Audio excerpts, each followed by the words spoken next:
오늘 말씀의 제목은 떠나기를 바라는 죄인이라는 제목입니다. 오늘 본문의 말씀은 예수님이 공생의 사역을 하시면서 일으키신 두 번째 이적의 사건이 오늘 본문 말씀에 기록되어져 있습니다. 우리가 잘 아는 예수님의 제자들을 부르시는 장면, 또 이와 유사한 말씀이 요한복음 마지막 장에 나오는 부활하신 주님께서 베드로에게 나타나셔서 그물을 돌은 쪽으로 던지라고 하는 말씀과 유사한 말씀의 내용입니다. 오늘 본문의 말씀을 좀 이해하려고 하면 적어도 네 가지 것들을 먼저 생각해 보아야 합니다. 하나는 오늘 이적의 이 말씀은 예수님께서 하나님의 나라의 복음을 전하실 때의 초기의 이적 사건입니다. 예수님이 이적을 몇 개 행하셨느냐, 각 성경마다 다 다릅니다만은 우리가 이 이적은 가나의 혼인잔치 이후에 아마도 두 번째 일어난 예수님의 이적의 사건이라고 말할 수 있을 겁니다. 예수님께서 복음 전파하시면서 3년 동안 이 땅에 계시며 이제 공생의 사역을 하시면서 이적을 베푸시는데 아마도 오늘 여기 말씀을 보면 시몬 베드로와 야고보와 요한을 부르기 전에 행하신 이적의 사건을 본다고 한다면 예수님의 공생의 초기에 있었던 이적의 사건이라 할 수가 있습니다. 또 하나 오늘 말씀을 좀 더 우리가 쉽게 이해하려고 하면 또 하나의 전제가 있습니다. 다름이 아니라 이적의 사건은 이적으로 끝나는 것이 아니라 말씀의 사건의 연속이라는 겁니다. 오늘 5장 4절 말씀을 보면 예수님께서 말씀을 마치시고 라고 하는 말씀이 나옵니다. 하나님의 말씀을 전하신 후에 일어난 이적의 사건이라는 거지요. 그 이적이 구체적으로 어떤 거예요? 깊은 데로 가서 그물을 내려라, 그 말씀입니다. 그 말씀을 전해 하신 것이 아니라 하나님 나라의 복음을 전하신 후에 이적을 행하셨다는 겁니다. 그러기에 예수님께서 행하신 이적은 하나님의 나라의 말씀과 연속 손상에 있는 겁니다. 예수님이 전하신 말씀은 듣는 말씀이라고 하면 오늘 행하신 이적은 보는 말씀입니다. 그러니까 오늘 말씀을 단순히 예수님께서 이적을 행하셨다는 것으로 끝나는 것이 아니라 예수님이 하나님 나라의 복음을 전하신 후에 이어서 뭐예요? 눈으로 보는 말씀, 이적을 행하셨다라고 할 수 있는 겁니다. 여러분, 예수님께서 보통 설교하실 때 하나님 나라의 말씀을 전하실 때 얼마의 시간을 가지셨을까요? 제가 어제 지난 주간에 조금 설교가 한 5분 정도 길었더니 얘기합니다. 목사님 오늘 설교 길었어요. 5분 늘어도 길다고 얘기하는데 예수님 설교 얼마나 하셨을까요? 30분?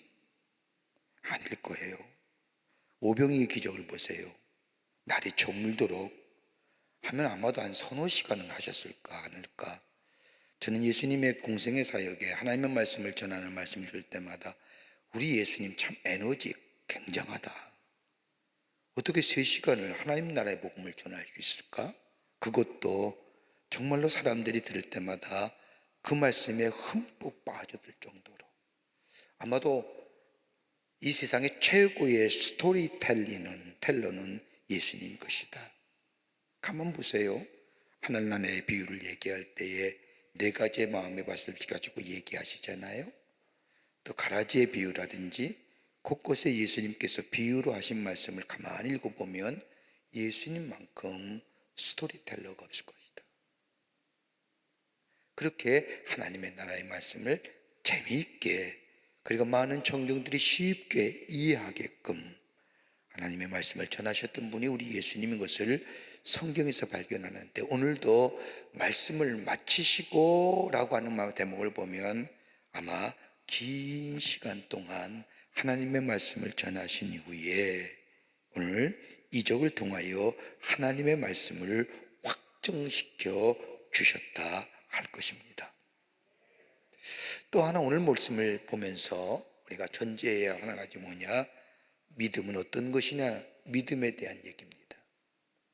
한마디로 믿음은 자기 부인입니다.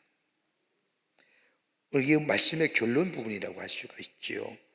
오늘 5장 11절 말씀을 보면 저희가 베드로를 육지에 대고 모든 것을 버려두고 예수를 따르니라. 예수를 따르니라고 하는 말은 예수님께서 이것을 위해서 하나님 나라의 복음을 전파하시고 이적을 행하신 거예요. 다른 말로 복음을 전파하시고 이적을 행하신 가장 궁극적인 목적은 뭐예요? 예수를 따르는 자를 세우기 위해서. 여러분, 우리가 왜 복음을 들어요? 우리가 기도하는 가운데 기도의 응답을 경험하며 예배를 드릴 때마다 우리 안에 은혜가 임하며 하나님의 말씀을 들을 때마다 우리의 마음이 감동이 되는 이유가 어디 있을까요? 목사가 말을 잘해서요? 아닐 거예요.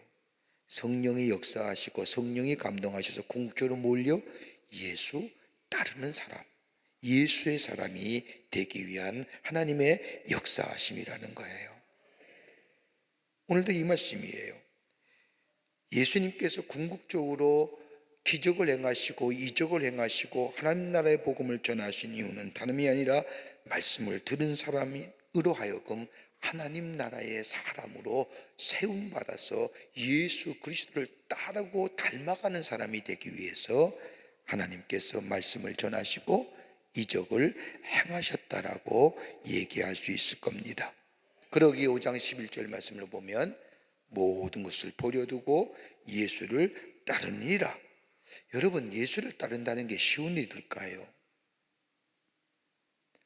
예수를 따르는 게 쉬운 일이 아니에요. 여러분, 우리가 고민하는 게 어떤 고민일까요? 예수 믿으면서 고민하는 것들요. 내가 정말로 예수의 사람이 됐으면 좋겠는데, 지금보다 더 한 발자국 더 나아가 예수의 사람이 되기를 원하는데 그렇지 못함이 참 많잖아요. 그것 때문에 고민하잖아요. 저도 목사이지만 하나님의 말씀을 준비하고 전할 때마다 내가 이렇게 좀 살았으면 참 좋을 터인데, 이렇게 살기를 원하는데, 그러지 못 미침에 내 스스로가 안타까워하고 하나님 앞에 기도할 때가 참 많아요. 여러분도 그러잖아요. 오늘 여기 예수님께서 하나님의 말씀을 전하신 후에 그리고 이적을 행하신 후에 이 베드로가 마지막에 다 버려두고 예수를 따르니라. 예수의 제자가 된다는 게 여기 전제가 뭐예요? 모든 것을 버려두고 모든 것을 다 제쳐놓고 예수를 따른다는 거예요. 여러분, 마태복음 16장 24절의 말씀을 보면 예수님께서 말씀하시지 않습니까? 누구든지 나를 따라오려거든 자기를 부인하고 자기 십자가를 지고 나를 따를 것이니라. 자기 부인한다는 게 뭘까요? 내 거 버려두는 거예요. 자기 부인이 어떤 거예요? 나를 세워주었던 것들, 나를 지탱해 주었던 것들. 여러분, 나라는 존재가 어떻게 증명돼요?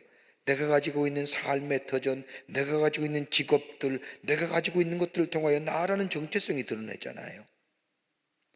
여러분, 내가 김정석입니다. 근데 나라는 정체성이 김정석이라는 것으로 태어날 수 가능할까요? 내가 목사이기 때문에 나라는 정체성의 아이덴티티가 거기 있는 거잖아요.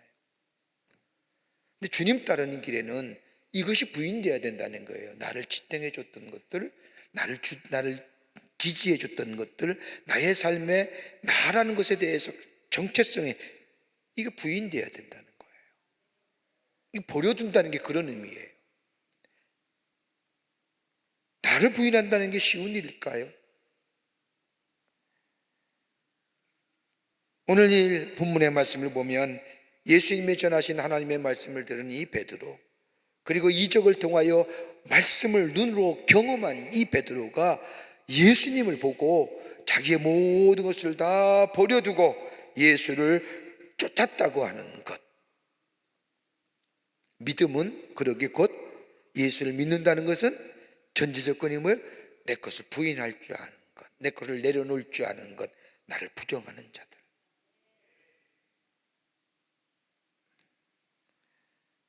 또 하나 있다고 한다면 오늘 본문의 말씀을 읽으면서 우리가 하나의 전제 조건을 또 하나 가지면 쉽게 이해할 수 있는 게 뭐냐면 예수를 따른다는 것이 어떤 자세로 따라야 되는가? 어떤 자세로? 예수님 부르실 때 어떤 모습으로 어떤 자세로 그 부르심에 응답할 것인가에 대하여 오늘 이 11절 짧은 11절의 말씀이지만 이 속에 이 네 가지의 것들이 담겨져 있습니다. 자, 오늘 본문의 말씀을 우리가 좀 쉽게 이야기한다면 예수님께서 물고기를 잡는 사람들의 그 장소로 가셨습니다. 어부들이 밤새껏 수고했지만 한 마리라도 잡지 못한 채 그물을 아침에 다 정리했습니다.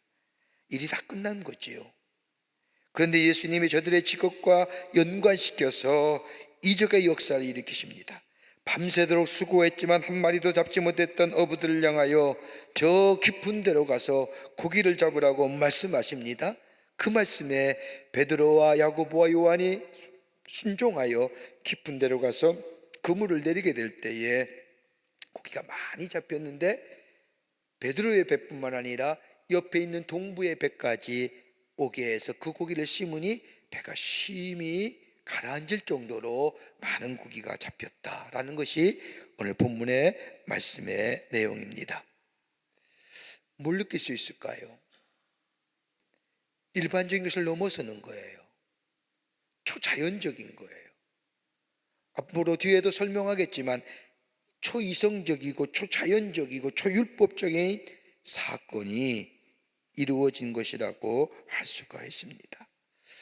오늘 이 말씀 우리에게 해주시는 영적 교훈이 어떤 걸까요? 영적인 우리 안에 주신 도전이 어떤 말씀일까요? 우리 단순히 예수님이 부르셨다, 그리고 다 버려두고 쫓아갔다, 이것이 아니라 이 안에 어떤 내용이, 어떤 하나님이 하시고자 하는 말씀이 어떤 말씀인가, 우리는 이 자리에 이 말씀 속에서, 이적 속에서 발견하게 됩니다. 그 첫 번째가 뭐냐? 믿음은 순종이라는 거예요. 믿음은 순종의 모습이에요. 한 심령이 예수님의 부르심을 듣고 부르심에 응답하는 것. 여러분, 오늘 본문의 말씀을 보면 모든 것을 버려두고 예수를 쫓으니라는 말씀은, 여러분 한번 보세요.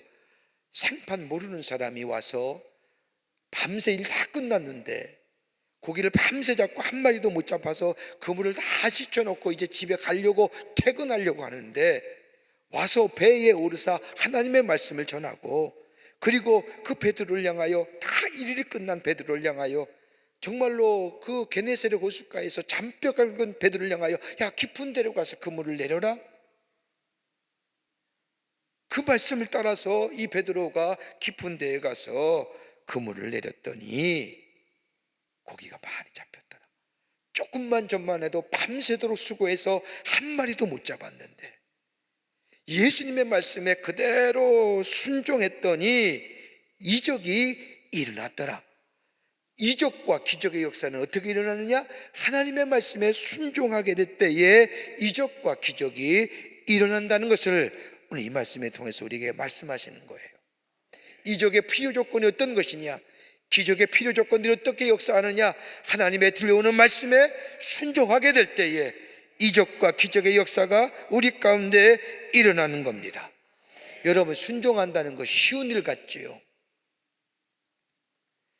여러분 가만 보세요. 내 이치와 내 경험과 내 상식에 맞아들면 따라하는 것은 쉬운 일이지만은 내 마음과 내 이성과 내 경험과 내 합리성에 맞지 않을 때에 순종한다는 것은 참으로 어려운 일입니다. 하나님의 말씀을 전할 때도 듣는 모습 보면 알아요.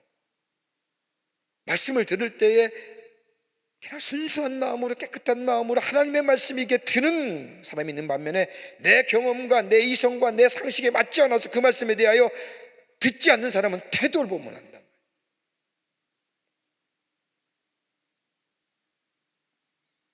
오늘 본문의 말씀을 보세요. 베드로가 예수님의 말씀에 순종할 수 있는 상황이었는지, 가만히 말씀을 살펴보면 순종하기 어려운 장면들이 나옵니다. 첫 번째는 뭐냐? 시간적으로 물고기를 잡는 때가 아닙니다. 여러분, 물고기 어느 때 잡으세요? 물고기 많이 모일 때 잡히지 않습니까? 많이 모일 때가 어느 때예요? 저녁 시간 아니에요? 여러분, 대낮에, 벌거벗은 대낮에 고기 잡는 사람 별로 없잖아요. 여러분, 낚시 좋아하는데 낚시도 그렇더라고요. 뜨거운 때 앞에서 물고기가 저 깊이 내려가서 숨어 있지 겉에 떠다니지 않잖아요. 대체로 물고기는 저녁 시간에 잡습니다.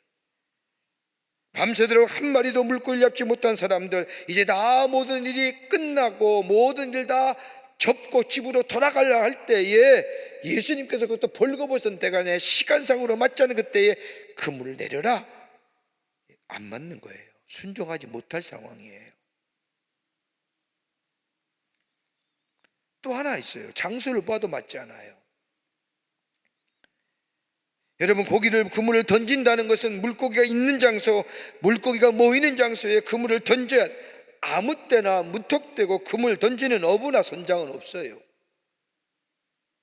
우연치 않게 내셔널 지오그래픽이라고 하는 텔레비 프로 가운데 저 북극해에서 대게 잡는 장면이 나와요.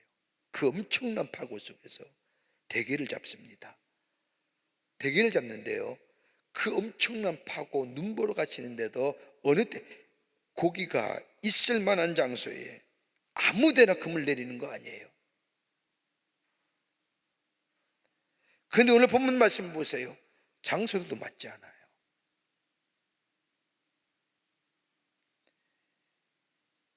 어부나의 경험이나 상식에 의해서 그물 던질 것이 아닌데 예수님은 기적을 일으키세요.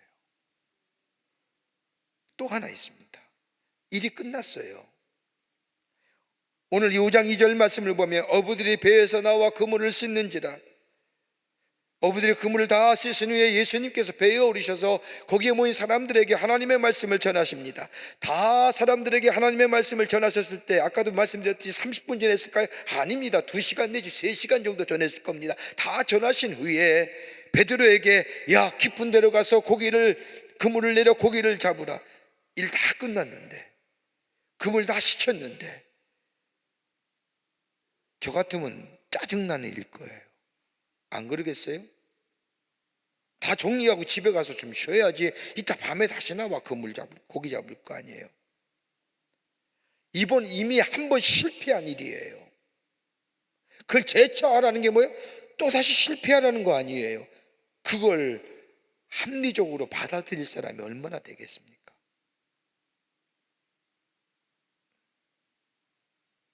또 하나 이유가 있어요. 순종 못할 이유예요. 예수님이 전문가예요? 예수님의 직업이 뭐예요? 목수예요. 목수가 어부에게 야, 깊은 데로 가서 그물을 내려라 얘기가 돼요? 그리 넓지 않은 게네사렛 호숫가입니다. 그 당시에는 굉장히 넓었겠죠. 저희가 가보니까 뭐 그렇게 넓지가 않습니다. 이렇게 보여요, 산에 가면. 그 넘지도 않은 게네사렛 호숫가, 거기에 잔뼈가 굵은 시몬 베드로, 어디 가면 어디가 있는지, 거기 가면 무슨 물고기 다 압니다. 그런 어부에게 목수쟁이가 깊은 데로 가서 그물을 내려라 라는 얘기가 베드로에게 통할 수 있느냐는 거예요. 경험상으로나 지식으로나 이치로나 순종하기 어려운 일입니다. 유명한 프랑스의 수학자며 철학자인 파스칼 얘기하기를 믿음이란 뭐냐? 믿음에서 정의를 이렇게 내는 겁니다. 믿음이란 순종이다. 믿음은 이성을 십자가에 못 박아야만이 믿음이 가능하다. 내 이성과 내 합리성과 내 경험과 내 철학이 저 예수 그리스도의 십자가에 못 박혀 내 안에 이것이 사라지게 될 때에 그 안에 뭐예요? 믿음이 내 안에 있어지게 된다는 거예요.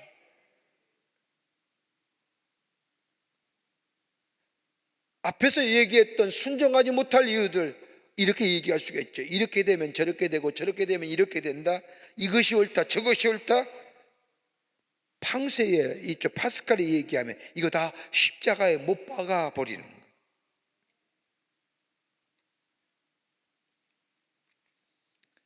순종하게 될 때, 그러기에 베드로가 예수님의 말씀에 순종하게 될 때에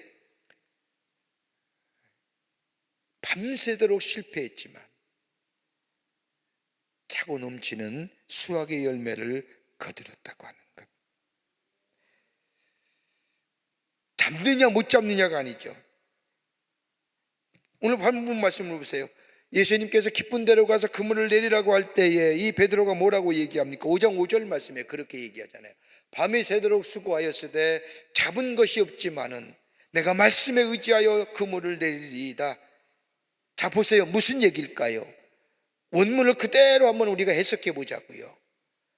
예수님이 깊은 데로 가서 그물을 내리라고 했을 때에 베드로가 예수의 말씀을 듣고 우리가 밤새도록 수고했습니다. 애썼습니다. 실패했습니다. 그런데 우리가 잡은 것은 없지만은 그냥 체면을 봐서라도 말씀하셨기에 내가 그물을 내리리이다 라고 하는 얘기. 잡느냐 못 잡느냐 문제가 아니라 못 잡을 거 뻔히 압니다. 그런데 좀 전에 뭐예요? 수많은 사람에게 하나님의 말씀을 전했잖아요. 당신 그 말씀 전하는 거 내고 선지자고 예언자, 내가 그 대접하는 의미로 안 잡힐 거 뻔하지만은, 실패할 거 뻔하지만은 내가 존중해서 선생님의 말씀대로 그물을 내리겠다고.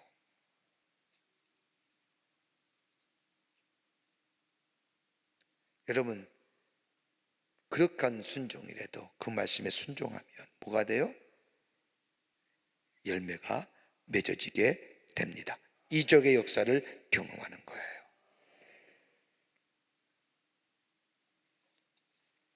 그렇게 믿음은 뭐예요? 순종이에요. 믿음을 뭐라고 얘기할 수 있을까요? 믿음의 정의를 여러 가지로 많이 얘기했지만 믿음은 우리가 내면적인 것이라고 한다면 순종은 우리의 믿음이 드러나는 표면적 행위예요. 믿음이 없느냐 있느냐 뭘 얘기해요? 하나님의 말씀에 순종하느냐 안 하느냐 그것 가지고 얘기할 수 있는 거예요. 내가 들려오는 말씀, 그 하나님의 말씀이 내 합리성과 이성과 내 경험으로는 안 맞지만 그러나 주님 말씀하셨기에 내 것을 내려놓고 주님의 말씀 따라 순종할 때에 거기에 믿음, 그 믿음이 뭘 만들어내요? 이적을 경험하게 됩니다. 두 번째는 오늘 본문의 말씀이 또 하나 우리에게 귀한 교훈의 말, 순종은 믿음의 성장을 가져오게 합니다. 하나님의 말씀에 대한 순종은 믿음의 성장을 가져옵니다. 말씀에 순종할 때에 믿음의 성장이 이루어집니다. 여러분, 한 번 순종하기가 어렵지요. 가만 보세요. 말씀 한 번 순종하기가 어려워요. 그런데 그 다음에 순종해서 내 안에 기적을 경험하잖아요. 그 다음에 순종은 쉬워요. 왜요? 우리 안에 순종을 통한 하나님의 놀라운 역사와 은혜를 경험했기 때문이에요. 오늘 본문의 말씀을 보십시오. 베드로가 예수님이 말씀하시기 전, 순종하기 전에 예수님이 말씀하실 때 뭐라고 얘기합니까? 선생님이요. 5장 5절 말씀에 시몬이 대답하여 이르되 선생님, 우리들이 밤이 새도록 수고하였으되 잡은 것이 없지만은 말씀에 의지하여 내가 그물을 내리리이다. 예수님께서 말씀하시니 다른 생각하지 않겠다는 겁니다. 여러분, 말씀에 순종한다는 거예요. 예수님의 체면 봐서 하는 거예요. 이것 자체만으로도 의미가 있는데 그 다음에 보세요. 예수님의 말씀에 순종했더니 기적을 경험합니다. 5장 6절 말씀에 그렇게 하니 뭐예요? 예수의 말씀에 순종하니 고기를 잡은 것이 심히 많아 그물이 찢어지는지라. 엄청나게 많은 고기가 잡혀져서 끌어 올릴 수 없을 정도가 되자 다른 배에 도움을 청합니다. 두 배에 가득 실었는데 배가 잠길 정도가 되어버립니다. 이런 기적을 경험한 베드로가 5장 8절 말씀에 뭐라고 얘기합니까? 시몬 베드로가 이를 보고 보았다는 것이 뭐예요? 된 일을 깨닫고 이 일의 됨을 보고 이 사실, 고기가 많이 잡힌 사실을 보고 깨달아 그 다음에 대목이요, 예수의 무릎 아래 엎드려 이르되 주여 나를 떠나소서 나는 죄인으로서이다. 뭘 바뀌어요? 예수님에 대한 용어의 선택이 바뀌어지는 거예요. 좀 전만 해서 뭐예요? 랍비, 선생님이요. 왜 선생님이라고 얘기했을까요? 기적을 경험하기 전에 그물에 고기가 잡히기 전에 예수님께서 시몬 베드로의 배에 올리셔서 수많은 사람에게 가르친 것을 보았기에, 자기보다 지식이 많고 하나님 나라의 복음을 전했을 때 자기가 어렴풋이 들었던 저 유대 민족의 저 하나님 나라에 대한 열망, 하나님에 대한 복음을 전했을 때에 저 사람은 분명히 앞서 산 선생이고 앞서 배운 사람이기에 선생님이라고 얘기했지만 이적을 경험하는 후에 그 말씀 따라, 예수의 말씀 따라 순종했더니 이적을 경험하는 후에 그 입에서 나온 고백이 뭐예요? 로드. 뭘 얘기해요? 당신은 나의 삶의 주님입니다. 큐리어스 하는 거예요. 순종은 우리의 믿음을 성장시켜주는 거예요. 좀 전만 해도 선생님이 불렀던 이 베드로의 호칭이, 예수님에 대한 호칭이, 예수님의 말씀에 순종하여 체면을 보고 예수님의 말씀을 듣고 안 잡힐 거 뻔히 알지만, 내 경험과 내 이성과 내 합리성으로는 안 될 거 뻔히 알지만, 조금 전에 실패했지만 그러나 선생님의 체면을 봐서 내가 그 말씀 따라 행했더니 내가 기적을 경험. 그러면서 뭐예요?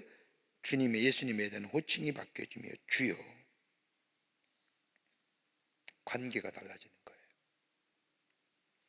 관계 설정이 달라지는 거예요. 선생님이라면 타자예요. 나랑 별 관계 없는 자. 근데 주인은 로드라면 이제는 나의 삶 속에 주인 되심을 고백하는 거예요. 뭘 만들어내요? 믿음의 선장은 뭘 가지고? 순종을 통해서. 우리가 하나님의 말씀에 순종하게 될 때 우리의 믿음이 자라나게 되는 거예요. 하나님과의 관계가 깊어져 가는 거예요.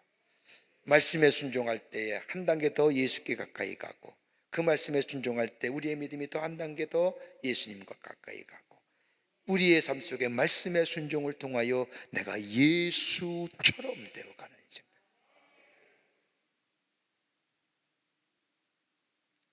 이것이 우리 안에 있어줘야 된다는 거예요. 뭐 순종이 대단한 겁니까? 중요한 대목이에요. 그래서 뭐라고 얘기해요? 순종이 제사보다 낫다. 순종이 하는 것이 순양의 기름을 태워버리는 것보다 낫다고 얘기하는 거죠. 하나님의 말씀에 한번 순종이 우리의 믿음이 한 발자국 더 주님께 가까이 가는, 주의 말씀에 순종하게 될 때 또 다른 은혜가 내게 임하여 주님과 한 발자국 더 가까이 가게 가는 믿음의 진보를 이루어 간다라고 하는 거예요.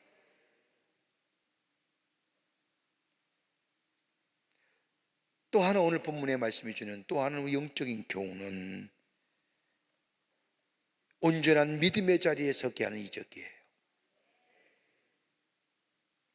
이적의 역사가, 기적의 역사가 단순히 something happening, 하나의 어떤 일, 하나의 해프닝이라는 게 아니라 기적이 우리의 믿음의 자리를 온전하게 서게 하는 거예요. 자, 오늘 본문의 말씀을 보십시오. 기적을 경험한 베드로가 5장 8절의 말씀을 보면 예수님의 무릎 아래 엎드려 주여 나를 떠나소서 나는 죄인으로소이다라고 고백합니다. 회개하는 모습이지요. 문맥만 딱 보아도 베드로가 예수님 앞에 엎드려서 주여 나는 죄인입니다 라고 얘기하는 거예요. 베드로가 살인죄를 진 것도 아니고 간음죄를 진 것도 아니고 죄의 문제가 아닙니다. 회개할 이유가 어디 있어요? 그런데 회개해요. 하나님의 말씀에 예수님의 말씀에 순종하고 이적을 경험한 베드로가 회개할 이유가 뭐예요? 아니, 손해봤어요? 물고기가 엄청나게 잡혔잖아요. 밤새도록 수고했는데 물고기 못 잡았던 베드로가 예수님의 말씀에 미쳤다 싶어서 한번 그 말씀에 따라 순종했더니 배에, 그물에 배에 고기가 가득히 차고 넘치고 옆에 배까지 차고 넘쳐서 배가 가라앉을 정도로 수지 맞았는데 뭘 회개할 게 어디 있어요? 땡큐 해야지. 그런데 이 베드로는 예수님 앞에 뭐예요? 회개의 모습을 했어요. 이유가 어디 있을까요? 우리가 주님을 주님이라 고백할 때에 우리의 삶 속에 어떤 축복의 역사, 어떤 은혜의 역사 많아서 이것에 의해서 주님을 향하여 주라고 고백하는 게 아니라, 오늘 본문의 말씀을 보면 베드로가 주여라고 고백하며 그 뒤에서 나는 죄인입니다, 나를 떠나소서, 그 다음에 대목에 예수를 따라 나선다고 하는 이 대목이 한 직선상에서 연결되어 가는 일이에요. 하나하나를 끊어서 얘기하는 게 아니라. 자, 회개한 이유가 어디 있을까요? 내가 죄인입니다, 나를 떠나소서. 나를 떠나달라고 하는 이유가 어디 있을까요? 내가 죄인이라고 예수님 앞에, 이 고백은 confession, 회개하는 건데 이 회개할 이유가 어떤 것일까요? 하나는 뭐냐면 불순종을 회개하는 거예요. 나는 죄인으로서이다 말은 내가 순종할 때에 온전한 믿음으로 하지 못했다는 고백입니다. 예수님의 말씀에 따라 내가 순종하여 그물을 내릴 때에, 내가 이 그물을 내리면 예수님의 말씀대로 내 그물에 차고 넘치는 고기가 잡힐 것이라고 하는 온전한 믿음을 가지고 예수의 말씀을 따라 행한 것이 아니라 반신반의했다는 거예요. 의심했다는 거예요. 억지로 했다는 거예요. 예수님의 체면 보고 순종했다는 거예요. 불신앙을 회개하는 겁니다. 온전히 믿지 못하는 거예요. 또 하나 있습니다. 나는 죄인입니다, 나를 떠나소서라고 했던 이 베드로의 고백 속에는 뭐예요? 은혜의 감격 앞에서 회개하는 거예요. 은혜 안에서. 여러분, 은혜 받으면 회개에 나와요. 하나님의 은혜가 어떤 거예요? 하나님의 사랑이 어떤 거예요? 구약 성서의 은혜와 사랑을 표현할 때 뭐라고 표현해요? 헤세드, 변함이 없는 신실하신 한결같은 사랑. 우리가 깨닫지 못하고 우리가 알지 못하지만은 지금도 여전히 우리의 삶 속에 그 하나님의 사랑과 하나님의 신실하심이 내 삶 속을 지키고 내 삶을 인도한다는 사실을 내가 깨닫게 될 때에 그 은혜 앞에 뭐가요? 내가 한없이 그 은혜를 잊어버리고 살았던 그 죄의 모습이 회개되어지는 거예요.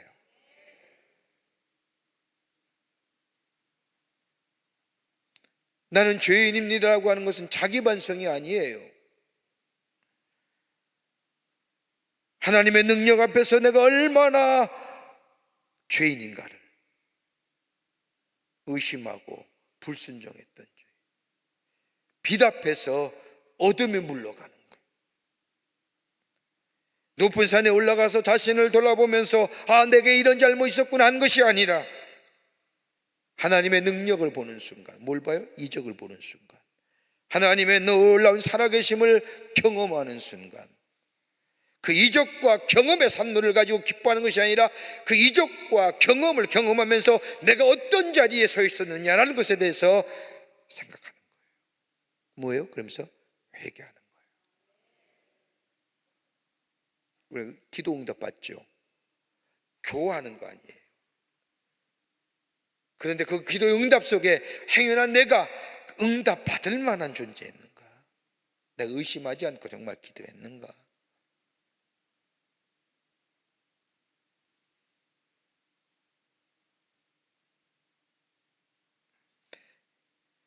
은혜의 감격 앞에서 회개하는 겁니다. 여러분, 이와 비슷한 회개의 모습이 욥기서에 나오죠. 우리가 지난 학기에 욥기를 배웠는데 1장부터 40장까지 가만 보십시오. 욥이 당하는 고난이 얼마나 힘들어요. 하루아침에 재산이 없어지지요, 아이들이 죽지요, 아내가 떠나지요, 몸에 병 걸리지요, 친구들이 찾아와서 위로한다는 것이 아니라 정죄하지요. 그 40장까지 꺼져. 엘리바스와 빌닷과 소말에 대한 논쟁, 소모적인 논쟁이지요. 거기 얼마나 내면적 갈등이 심합니까? 자신의 생명까지 저주하지요. 욥기 3장 11절과 12절의 말씀을 보면 어찌하여 내가 태어나서 죽지 아니했던가, 어찌하여 내 어미가 낳을 때 내가 숨기지 아니했던가, 어찌하여 무릎에 나를 받았던가, 어찌하여 쭉 자신의 생명에 대하여 부정하는 거예요. 그렇게 기나긴 고통 시간 속에 욥이 가졌던 것이 뭐예요? 하나님을 향한 믿음을 간직하는 거예요. 그 고난과 그 시련이 끝난 그 믿음을 끝난 뒤에 이 믿음을 보시고 하나님께서 요백에 나타나시지 않습니까? 그리고 얘기하는 거예요. 창조에 대한 얘기를. 야, 내가 세상 창조할 때 너 있었느냐? 뭐 쭉 얘기하시잖아요. 그때 욥이 뭐라고 고백합니까? 42장에 오면 내가 죽게 대하여 귀로만 듣기만 하였었더니 이제는 눈으로 주를 보옵나이다. 그러니까 이 하나님에 대한 관계 설정이 달라지는 거예요. 내가 스스로 하나고 티끌과 재 가운데 회개하나이다. 지금은 욥에는 아무것도 없어요. 그게 티끌과 재예요. 아무것도 없어요. 다 잊어버렸어요. nothing이에요. 그 가운데서도 하나님을 앞에 회개하는 거예요.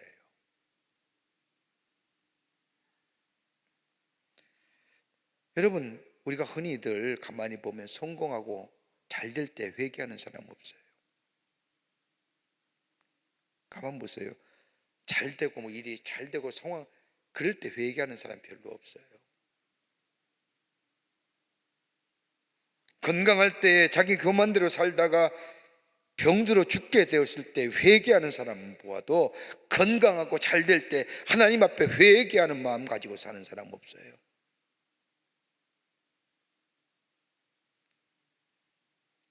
잘 될 때에 자신을 돌아보며 하나님 앞에서 자신을 돌아보는 사람 별로 없어요.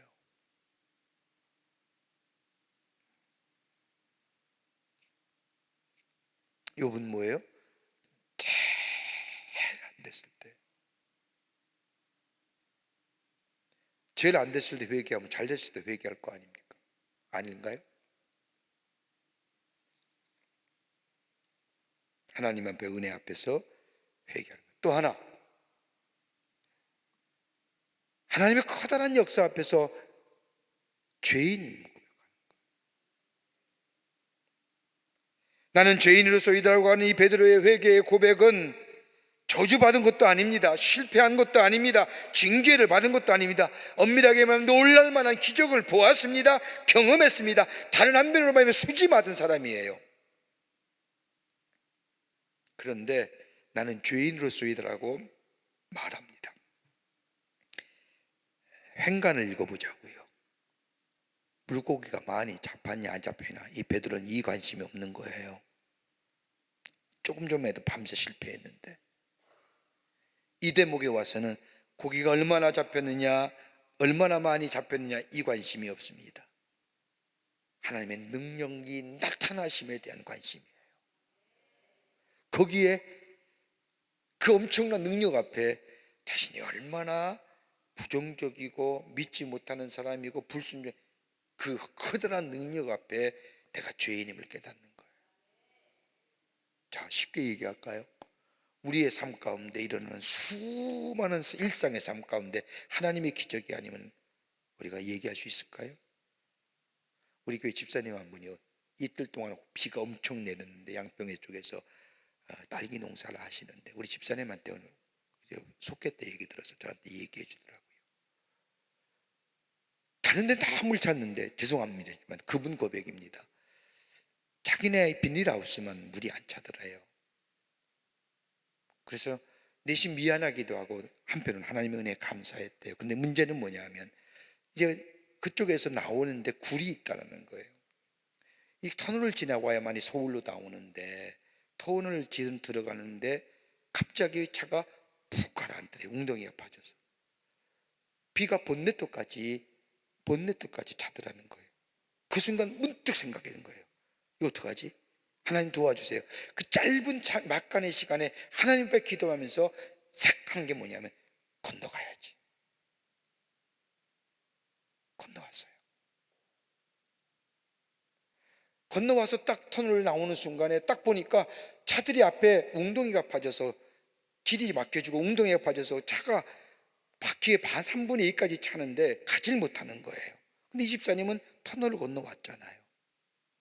터널을 건너와서 본네트까지 물이 찬 것을 건너왔는데 이 바퀴에 3분의 2 차는 거에 문제겠어요?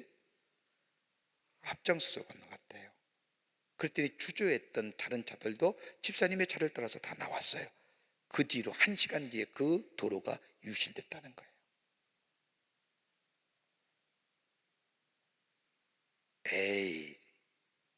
A가 어디 있어요? 증인이 뭐 경험한 사람이 있는데. 우리가 사는 일상생활에 알지 못하지만은 얼마나 하나님의 크신 능력이 우리의 삶을 지키시고 인도하시는가. 여러분 그것을 깨달은 거예요. 베드로가. 그 깨달음 속에 뭘 고백해요? 내가 하나님의 능력 앞에서 얼마나 죄된 존재인지, 한없이 죄인된 존재.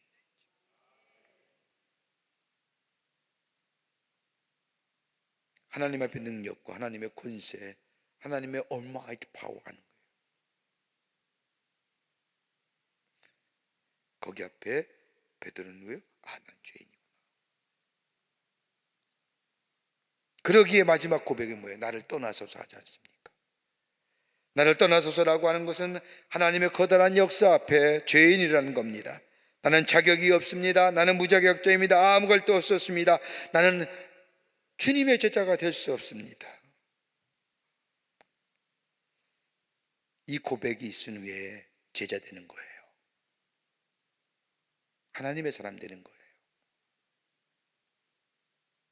이 고백이 있기 전까지는 하나님의 사람이 아니에요. 그 다음에 5장 12절 말씀에 이 고백을 들은 예수님께서 무서워하지 말라, 이제 우리는 내가 사람 낚는 사람을 취하리라. 다른 복음서의 말씀은 사람 낚는 어부가 되리라 하신 거예요. 지금처럼 순종하면, 지금처럼 계속해서 겸손하게 은혜 안에서 자신을 돌아보며 자신을 작게 여기며 따르기만 하면 사람을 많이 취하는 사람 낚는 어부가 되고 내 제자가 되리라 하신 거예요. 이 대목이 없이는 제자 못 돼요. 이 대목이 없이는 주일 못 하는 거예요.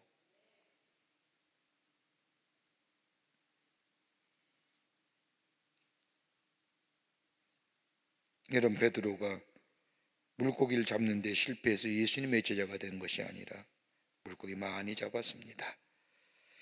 바로 그 시간에 많은 물고기를 잡은 것을 멀리하고 주를 따르겠다고 나선 겁니다. 하나님의 능력과 권세 앞에 하나님의 말씀에 순종하며 그 이적이 내 삶 속에 하나의 현상으로, 하나의 경험으로 그냥 축복된 자리로 기뻐하는 것이 아니라 그것이 나의 믿음의 진울물로 주님을 따르는 자의 삶으로 변화되어 가는, 이게 오늘 예수를 따르는 모습에 오늘 본문의 말씀을 통해서 우리에게 주시는 교훈의 말씀입니다. 우리가 다 순종이 믿음이에요. 순종할 때 우리의 믿음의 진일보를 가져와요. 그리고 그 하나님의 놀라운 은혜 앞에서, 권세 앞에서, 능력 앞에서 우리를 언제나 믿음의 자리에 서게 하시고 예수의 제자의 삶을 살아가게 하시는 것.